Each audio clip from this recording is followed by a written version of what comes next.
ഉമർ റളിയല്ലാഹു അൻഹു പല പ്രമുഖരുടെയും വീടുകളിൽ കയറി നോക്കി. ഇസ്ലാം മതം സ്വീകരിച്ച കാര്യം പ്രഖ്യാപിച്ചു. ആരും ഒരു വാക്കുപോലും സംസാരിക്കാൻ കൂട്ടാക്കിയില്ല. നിരാശയോടെ വീണ്ടും മടങ്ങി. ജമീല ബിൻ മുഹമ്മർ ഒരു ഖുറൈശി പ്രമുഖനാണ്. ഉമർ റളിയല്ലാഹു അൻഹു അയാളെ ചെന്ന് കണ്ടു. താൻ ഇസ്ലാം സ്വീകരിച്ച കാര്യം പറഞ്ഞു. അയാൾ ധൃതിയിൽ കഅബാലയത്തിലേക്ക് നടന്നു. ഉമർ റളിയല്ലാഹു അൻഹു പിന്നാലെ നടന്നു.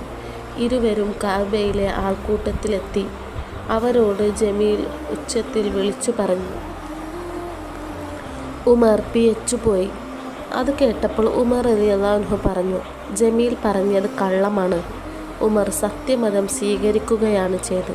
അഷ്ഹദു അല്ലാ ഇലാഹ ഇല്ലല്ലാഹ് വ അഷ്ഹദു അന്ന മുഹമ്മദർ റസൂലുള്ളാഹ്. ഇത് സത്യസാക്ഷ്യ വചനമാണ്. ജനം ഇളകി വന്നു. ഉമർ റളിയല്ലാഹു അൻഹുവിൻ്റെ മേൽ ചാടി വീണു. അടിയോടടി തന്നെ.